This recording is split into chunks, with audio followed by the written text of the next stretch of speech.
I received my RoarPedal Throttle controller. I'm going to install it in my 2019 Chevy Silverado 2500. Open it up and see what we have.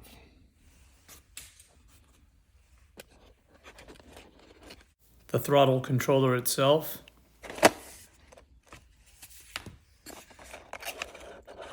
Small profile.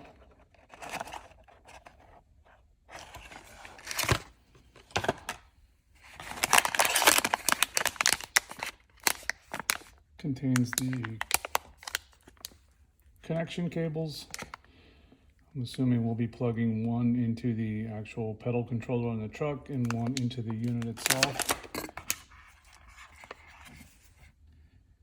3M double-sided sticky tape, zip tie, and an owner's manual.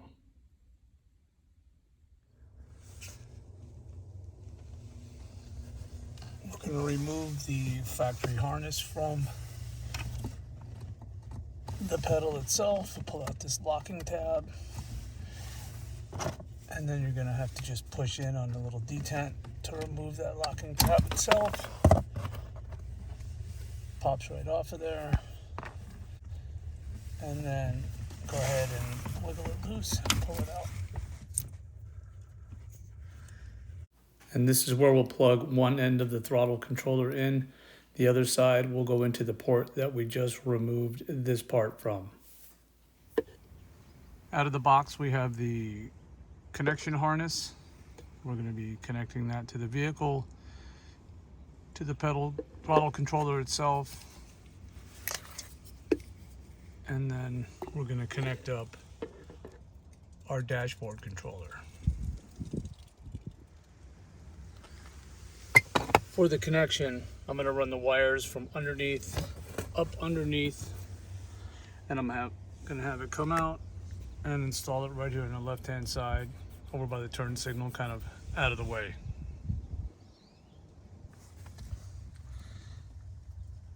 Just an important note, before you install these or before you unplug the factory harness, make sure your vehicle's off for 10 to 15 minutes. It states that in the instructions. You just want to make sure there's no power going to the unit to ensure that you don't throw any codes. So now we're going to go ahead and connect the first part.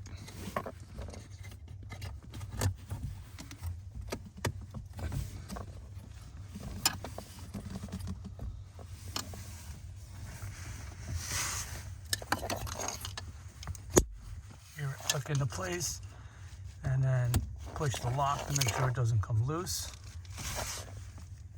And then I'm going to go ahead and connect the other side into the vehicle. We'll make the connection on the other side, push it all together. I hear it click. It's all clicked back into place, secured, locked in. Now we're going to run the cable that goes up to the dash controller up behind the dashboard. Ran the wire up behind the dashboard, and now we'll go ahead and connect the two. We have them connected, and we'll go ahead and tuck it back down behind, and then we'll have our controller. I'm going to mount it right here. I'm going to prep it with an alcohol pad, wipe that nice and clean so there's no residue on there, and then we'll connect one of the 3M sticky sides on there. Before I connect everything, I'm going to start the vehicle and make sure everything is hooked up and that it powers on. Here we go.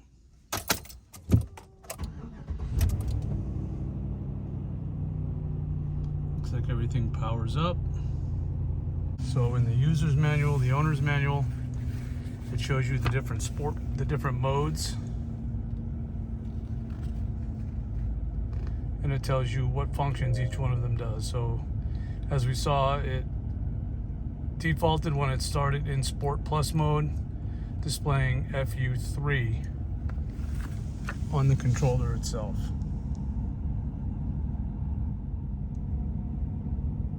I've watched a few other YouTube videos on installation of the pedal commanders, and a lot of them say when they first install them that you end up throwing codes. You can see it's connected, and I didn't throw any codes at all. We'll see what happens after we drive. We're going to go ahead and click through the 5 different modes that the throttle controller has. You use the M button to click them. Each one of them, when you go into the modes, it puts you at level 3 of the 9 different levels that you're able to choose, the 9 different settings. So again, this is Sport Plus mode. One click on the M button takes you down into Sport mode. Another click puts you into normal mode, which removes any of the throttle controls and puts it back to factory mode. Another click on there will put you into eco mode. Supposedly that saves you on some of your fuel economy. And then one more click puts you up into race mode. Another click takes you back to Sport Plus mode. And each one of them has the 9 levels. So we can down arrow, takes you to the beginning of the sport mode, and then work your way up till you find your comfort level, and that's the highest mode on 9. I'm gonna start it off in race mode. So we'll click till we get to the SU3, and I'll start it off down in the bottom, and then work my way through.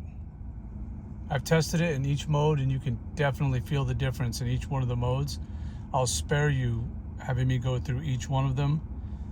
I'll show you normal, and now I'm going to show you when it's in race mode. I have it in race mode at the top, and you can definitely tell the difference. You can even hear the difference in the engine sound. It's immediate.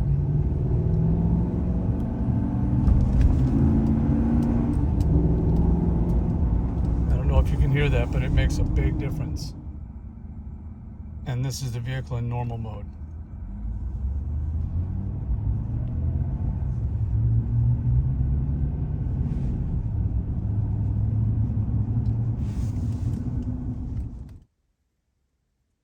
Spent the afternoon driving around with it in Sport Plus mode on level 7. Definitely feel the response. No codes were thrown, and the engine sounds much throatier all the way through. Definitely going to buy another one for my other vehicles.